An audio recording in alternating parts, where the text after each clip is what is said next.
malgré tout qui est dans la baisse. Mais bon, hôpital, oh, et ça, et là, on va pour ça, oh, et ça, très important. Bon, ils sont nous n'entendons pas où ça l'a été. Quand il y a un peu, ce qui est une société, ça complet. Bah, mimier, bah, tiens, la mort, bah, c'est famille, c'est préparé en attendant les bébés en mort. Sinon, awa, et c'est là-bas qui est déjà mort. Bon, et ça, transport, ambulance, et ça, nyonso, et ça, Siko, papa, oh, et ça,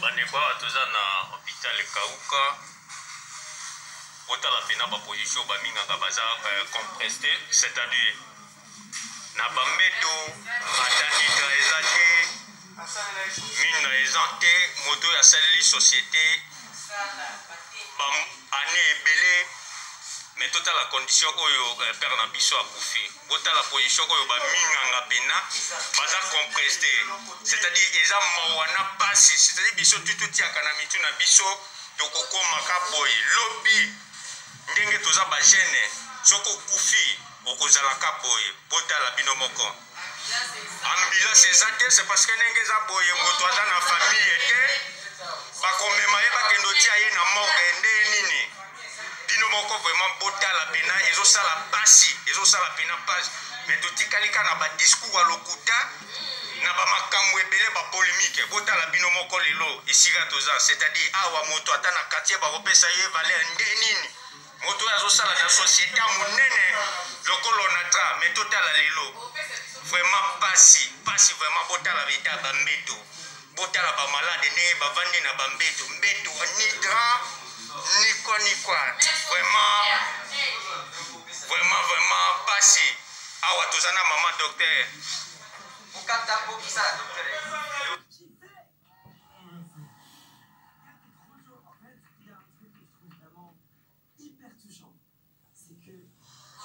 Topesi maloba na docteur moto abandaki kolandela papa si akufi botala ita toza na papa docteur yewana docteur azopesa biso message par rapport na relance ya société tokorelase société kaka na ndenge tozokanisa wana te toyoka nanu eta nini bosengo toza nango katikati hôpital. Maman loba un agent retraité de Nonatra qui est abandonné par sa famille, ça fait plus de 5 mois ici, sans argent, sans rien du tout. Maintenant il est décédé, on n'a pas d'ambulance, la famille n'est pas là, on n'a pas d'argent dans notre caisse ici. On va l'évacuer comment, on n'a pas de mort. C'est ça notre inquiétude maintenant. Merci beaucoup. Ça c'était notre docteur Maman Bavila. Tobite infirmier bazali elongo na biso ba banda kozwa so ya papa. Soki bango bazana liloba ya koloba. Bandeko. Soki oyebi histoire ya mboka na biso o comprendre makambo ebele. Soki po oyebi histoire ya mboka na biso te o bandolo bagama ko buzoba bato ba histoire ba fani ba oseka yo. Compagnie oya Onatra ezalaka na ebite so ko benga ngo dispensaire ou hôpital. Ezalaka na hôpital nango makambo nyonso ba ambulance. PDG azalaki kuna komone Palings parce que je travaille là-bas. Palings. Mobutu abengana ye pourquoi? Mobutu abengana ye pourquoi? Mobutu asengi ba mbongo ya Onatra eke na compte na ye. Pona ba bien personnel. Palings aboyi. Palings aboyi abi mais soki yo zo na futa ba travers ndenge nini? Belge. Mobutu abeti discours na Kinkole entre Ntsele na Kinkole alobi ke na bengani monsieur Palings. Ezaki entre 84 na 85 na katikati wana. Abi na bengani ye peuple abeti maboko. miso ga abengani ye banda bengana ye on a très comment na baboko ya Mobutu tala lelo. Moi je préfère encore Tshilombo que Mobutu. Moi histoire nga na yebi je préfère encore Tshilombo que Mobutu. Omoni biso ba congolais to sutukaka. Ah Tshilombo a trahi mboka sali bo pona ba congolais bazoye baké makambo ebandika ka lelo. Eza pasi hein. Pona ba congolais belé bazoye baké pasi ya mboka na biso ebandita o Tshilombo koti. Trésor ya mboka ebandi pa Tshilombo koti. Eza mawa. Ya wana ndeko. Tango nga nazo mona yo ozo kumisa.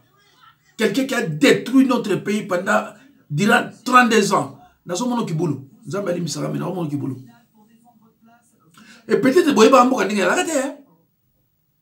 Biso na kini. Natia na bane 72 parce que année on a biloko nyoso oyo kasabu atikaki ezananu presque à peu près muke 64 après ça veut dire exemple à 64 ba universitaire nyoso bali na bourse ba universitaire tout ba bourse tant mutazoro bala bino miso ga est-ce que vous ne comprenez rien miso ga ngoloba na yebi rien na kokokate mais tout ça la misuka. C'est ça misuka. Et misuka mais miso wapi après moi c'est le délige. Vous comprenez le délige wana? Deko. Nga nazo pesa point de vue nanga. Soki oza muto bayele yo pa pesa point de vue na yo. Mais ngai na ko finga yo te po pesa point de vue na yo. Mutu no so mukile aza libre ya pesa point de vue na ye. Yo pia na point de vue na yo. C'est vrai, Tshilombo a trahi. Tombé n'y est traître. Mais est-ce que l'idée de Tshilombo au départ est de trahir?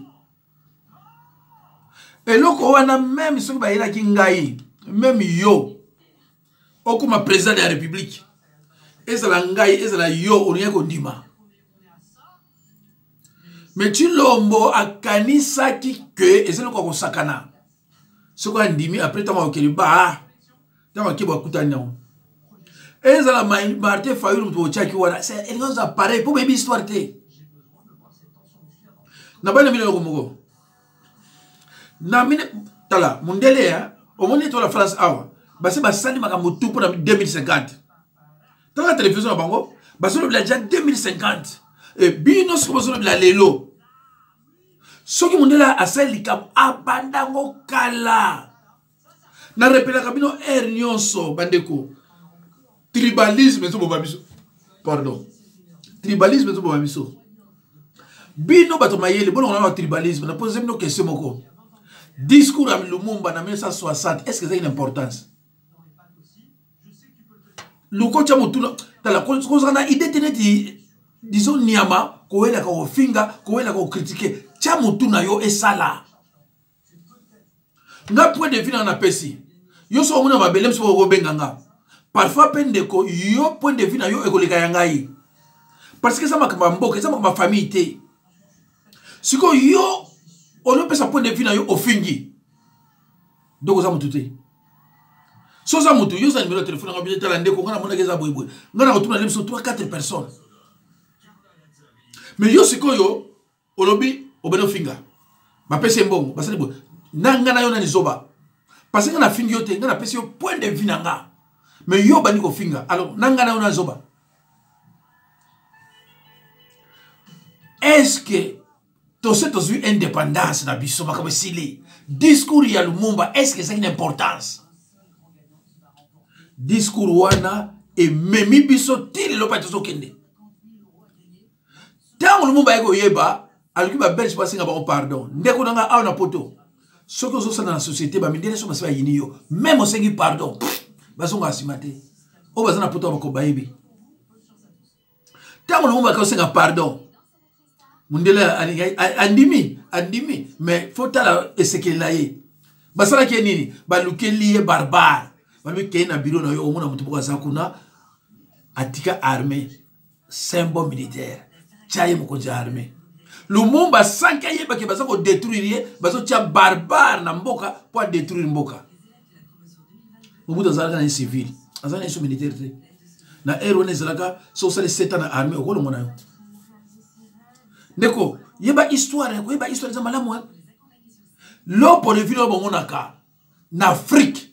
Ezaki pays o république oyo batuba bandaki ko lela yango susi na ye amona yango mususu azala suki na mbojima so wapi susi na ye amona matadi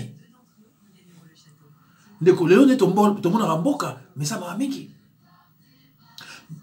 na pesa un exemple de 60 à 65 de 60 à 65 baluba baki santé bangala baki santé ba tete la baki santé boyebi on azoloba bazaki dem somona ba 30 ba 20 na quartier na mona mulu bate azate 60 à 65 alakite tozalaki banani bayaka basuku bambala bayanzi bakongo muzombo mumbata mbokelaki très bien makele les alaka te et tozoyi banate ke oze kolo boyo oze kolo tozomona ndile biso se kolo moko na kilolia pa muyanzi na kilolia pa mumbala na kilolia pa mista tozokola donc ozo sentir que bozo vivre na mboka Benjir auto so kalelo a to ebi amote.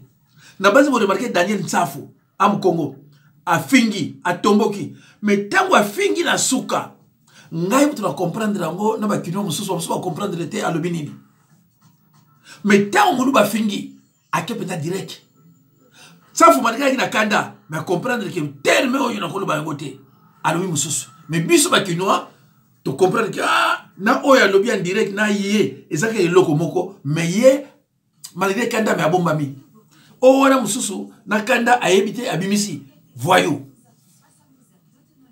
alors bandeko bon na vidéo na auto sala eza numéro 959 na bossa na j'ai checké 598 mais problème eza nini tant vidéo na bimi bato bano benganga mais non pasteur izo garantie bozo carrière auto zo carrière ngamo pe na zui na tie na zo carrière c'est mon Belgique benga non papa na maman mo eko benga na eko la photo na bimite na bino eko benga na eko bana lo banango na ebelo sala ngati na bino non na kena ngoti na suke zo bakate na supprimer ngo na base bo remaki na supprimer ngo tamu na eko bandela na commis je crois une surprise une armée de Félix nzoke komaki ole koba une armée yawe komi une année bolimbi si bande kona ngai alors la question koyo pour na changer ngo ezo connaître na pour na changer ngo zo était bon na on l'effort mais na sinon déjà bolimbi ça pour erreur wana bande ko na lobanya bino au moni opposition mondela zo comprendre bisoté mondela yibike opposition peut-être na pouvoir mais mondele po nyoko la biso atelema wapi atelema na likaba banyamulenge pona mondele c'est une guerre tribale alors guerre tribale yako kotana ide on ba bazo biso siko biso ba komone to soko lembana ko traiter problème entre biso na banyamulenge solution ni to kozwa ndeni to ko kase mondele c'est comme ça qu'il faut réfléchir mondele abino mondele yebike une maison divisée contre elle-même cette maison ne peut pas remporter une victoire. Mondele est bien beau à la technique de la division. On est plus to yeba pourquoi tu continues à les caboyo non biso plutôt ah yo fayulu ah yo chilombo donc discussion koswana na koswana l'air nyonso yamba ndelo albaiki eza point de vue nanga ce n'est pas une affirmative to bandaka déjà ko luka to se réconcilier to zala unis to benga chilombo to bana bolikambote oyo sali eza cause te c'est une conséquence cause eza Lumumba na Mobutu cause ya problème to na lelo eza Lumumba na Mobutu mais yo eza conséquence na yebite ba mosusu ba comprendre conséquence. J'ai toujours dit à mes fidèles que l'adultère n'est pas une cause de divorce mais c'est une conséquence. Il faut expliquer la cause de divorce, c'est le non-respect du conjoint. Cause de divorce, c'est non-respect du conjoint. Mais adultère, tout simplement, et la cause de divorce, Saoul s'est rendu infidèle envers Dieu. Ndeko, en tant que Congolais de père et de mère, que vous êtes, bino peut besoin parce qu'on a pensé dans parce que nous sommes balés, on a bino tous Congolais de père et de mère. Est-ce que bandiko to va continuer à la discussion? Ah Félix Sola Mouyibi, Félix Sola traître. Par exemple, on a une vidéo dans Belgique, botranda Congo Chilomba à Somba. Mais ça c'est banal, ça c'est vraiment fandé. Vraiment c'est fandé ça. Mobutu asoma boni. Bolo bilango, Mobutu asoma boni, bolo bilango. Bana soko nga président Fosomba. Problème de monsieur Zali nini? Problème de monsieur Ali armée oyo ka Chilombo, ya Chilombo asala chikoyo, eza idée malamu, faut armée on a gagné. Mais problème na biso, est-ce que ba konzi na bango? Parce que pour l'instant jusqu'à ce jour, ba konzi ya FARDC bazoba Rwandais. Il y a M23 bazoba Rwandais. Sikoyo ba petit na biso bana na biso to boti, o ba kote baza siko na armée.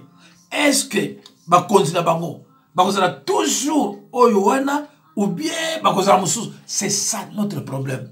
Bon moni bana wana soki Chilombo a changé ka ba généraux wana ba attaquer Rwanda guerre siria Rwanda bakosanga na Burundi na Uganda so na Tanzanie na bakwa bisote.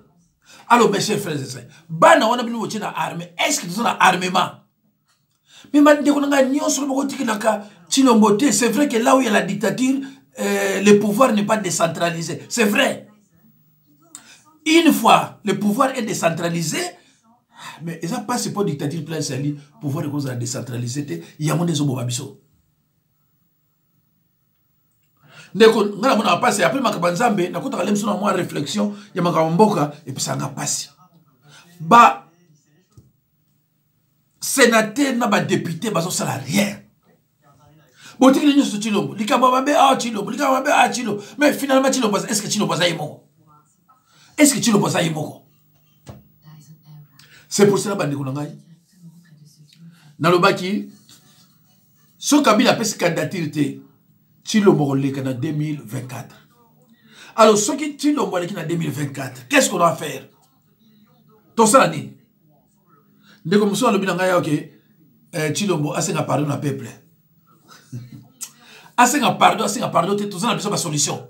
Biso na biso ba solution. Mobutu asenga pardon te, Kabila asenga pardon te, tikaye pardon dans besoin te. So osenga te tika. Tout ça na biso ba solution bandeko. Nini? Donc ce qui Chilombo leki na 2024.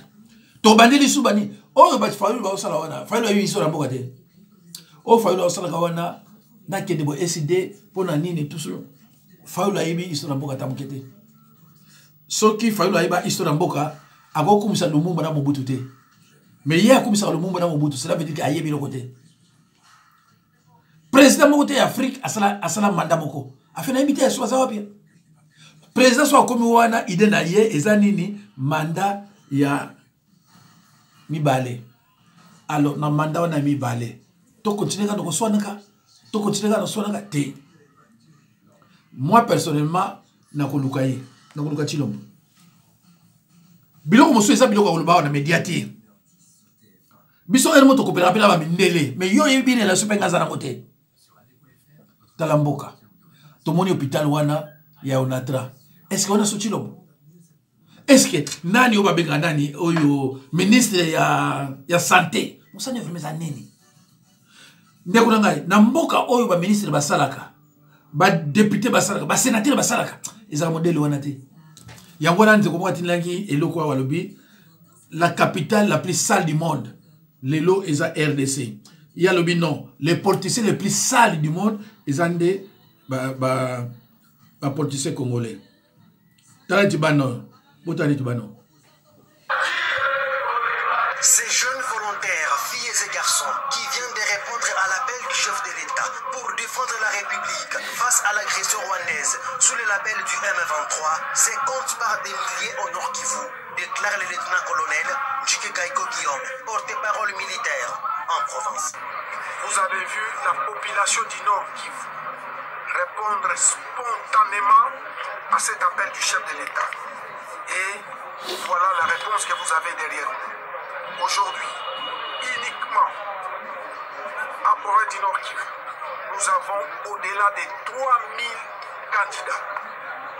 qui ont accepté l'appel du chef de l'État pour qu'ensemble, nous puissions mettre hors d'état de nuire les M23 et leurs alliés de l'armée rwandaise. Voilà, dans ce qui wana nakati yango. Bande kodanga. Oyebi na mboka na biso. Togo na 100 000 militaires. Bana wana bayibi le côté. Bazana mouri ya mboka ke faut gagner mboka ko za boité. Mais na sommet blocage ça wana. Est-ce que biso le to na armement? To za le côté. Ba minduki wana monde ba pétrole ba minduki ya kala. Ba minduki biso le lebo ezali soko tindengo pouf et so ba 100 personnes. Munduki moko et so ba 100 personnes. Est-ce que tu as un armement? C'est ça. Si quand il va petit, va comprendre, non, il faut vraiment défendre Mboka. Mais va considérer bango banani. Nekonangai. Il faut qu'on le baka. Il faut qu'on le baka. Nga on a sur le baka tu le boyo ko. Pour dans la batte benganga. Nazo changer batte belé. Est-ce que ce qui les lots, tu lombo. Azui 5 généraux ya Congo. Azui 5 ya Bangala Équateur. Azui 5 ya Baluba. Ba vrai. Azui ya Kivu. Azui ya Kisangani. Azui ya Misusuwana. Ndekuna ngai. Ba généraux ngana tangi so baza ba 100% na Kinshasa ko bo mono vandika bolé biso mona kamera kimi. Parce que à comprendre que tant que l'armée est dans la bango, beaucoup de l'armée est nini, il ne servir à rien. Tant que l'armée est dans la bango, beaucoup de l'armée rien. Armée na biso est dans l'armée maté. Kenda kingakati armement et l'équipe option na yamo. Et dans la formation. Alors, si vous êtes député, vous êtes sénateur, vous êtes non, si vous êtes bisom, vous êtes nommé généraux. Vous sénateur, vous êtes député, non, Mboka est bien été, vous êtes contrôlé, vous généraux, vous êtes biso, vous êtes 100%, vous êtes à côté. Ceux qui sont 100%, vous êtes capitaine. Et c'est dit. Et c'est dit.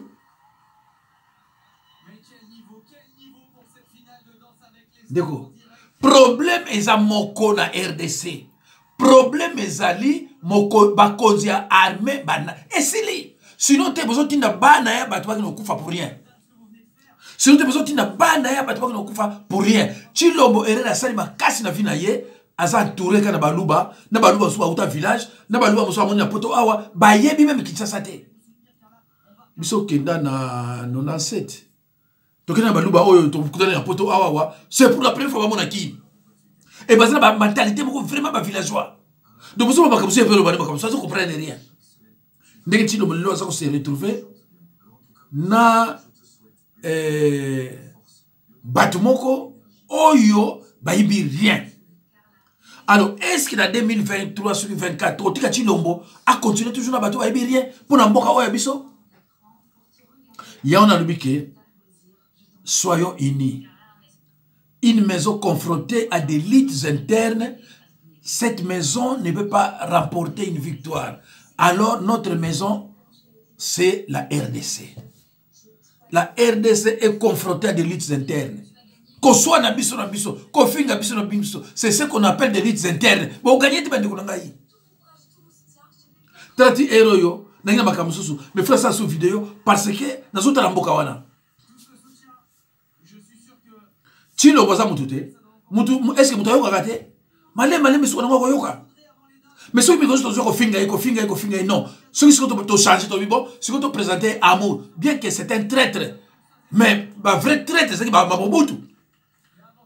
Le monde va travailler pour les Belges. Mobutu, des 65 teams qu'on a kimi, il travaille pour les Belges. Le bas yebi histoire te. Le bas yebi histoire te. Ce yebi histoire au yeba, ils ont travaillé pour les Belges. Alors, le coup le Belge vous tchaki wana. Balbi bisum to tchaki yo ozo lieutenant colonel. Bisum to tchaki ozo la président. Ale zoa rwandais oyo bisengima na 69 tchai wana. Bisengima na 69 a communauté vice-président ya RDC. Et pas les Rwandais, la plupart, ils ont la nationalité congolaise. Alors, bateau bazo la nationalité congolaise pour la bouzo banabino. Beaucoup retirer bango ka boyka. Beaucoup retirer bango nationalité on a ka boyka boy sans procédure. Voilà. Alors, les kaba banyamulenge zanini. Il faut que tu aies les calmes. Bino banyamulenge. C'est comme bana nandaku soki na ba para ezo simbate ba ki maka ba koko. Ah bino bolingini o te biso ngito za ba congolais. Bolingo za ba congolais. To succès de Cabo. To pesi ba mboka te. Mais bozala awa. Mboka na bino te bozala awa. Vous êtes des congolais. Boyo ni ka sili. Mondele sikoyo po akota ke c'est une guerre tribale et ça te. Mais tant que tu ko arriver ko traiter problème à Banyamulenge te. Bo banozaka bilobela. Parce que Mondele a terminé wana abi c'est une guerre tribale. Asa ko soutenir encore une guerre tribale. Alors biso siko foto ko to c'est sa guerre wana tribale. C'est tout. Si l'on va oh baza bande ko na biso ah ba to gangi. Mais ndeko na biso alingolo bateki alobina minoke sur les Camerounais. Mboka se kenda bogangi mais baka baso les solo. Ah. Oibi mboka ndenge la kate. Biso tango Kabila poizo pouvoir na Belgique ba minelo bazolo ba mais moto ko souffrir pour azo pouvoir na mboka wana. Parce que modèle batiki mboka. Batika mboka ndenge wana te. Modèle Mobutu atika mboka, batika mboka jamais ndenge wana. 32 ans de pouvoir, ba bengano ya petit mobo otikino armée. Ba généraux otiki ba na motema. Guerre comme na ba dundu, ba yoka jamais le kito ya Masasi, ba komi déjà na Brazzaville. Bitumé comme na nini, ba tata mal ba koti na ba dundu. Ba komi déjà à Brazzaville. Et ce qui est grave, armée na biso bundate. Hein? Armée ya 32 ans et bundate. Ba petula banda puna bazo kota na bazo ya na bango. Bakuta na bando ndo ba meki ah bakimi bakina botina na kisa pedo ata masasi beta mezate ayo siko mutane no kumisile pa nani muta marki on yo kumisile pa nani so suki tata Ukraine même sous ba boteye mais so bunda biso ngoza la ndengo na do bitumba on ngoza même 15 ans ya bitumba armée ya phase ku fa banani ni tamuso yebi na wote guerre o ezeki na Kinshasa entre biso na bakatange toko seki nango aide bandeko na ngai il faut que le marocain il faut que le belge il faut que le français guerre ka contre bakatange ex France makasi sate toluki ba marocain toluki ba belge ba ya poto gagner ah c'est malheureux quand même hein et ba bisa ki etala tika sur problème ya biso to yaka ko aider yo ba conseiller les sous. Bah conseiller les sous questions mais tu vas aller bisous pour aider yo armée c'est pas un problème bah conseiller cause on a les armes soba et qu'est-ce qui s'est passé tant que jusqu'au Kabila na batu mususu wana mo buta lui mais bolba ina ngani ba pesi moko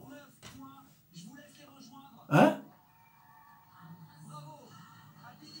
bandeko ya mawa bandeko soki yo na ba idée komela ngana na nini ah yo moni boya boya tala ndeko vengeance ko ezapa nzambe soki ka maloba ni tolobaka ah chino bobo chino ndeko nanga ekomema biso ti wapi tolobi yango banda 2018 sikoyo toluka siko solution pona mboka bandeko nanga yi koloba yo chilombo mama na waza nani yo chilombo tala moto yo chilombo ekomema biso wapi bandeko nanga yi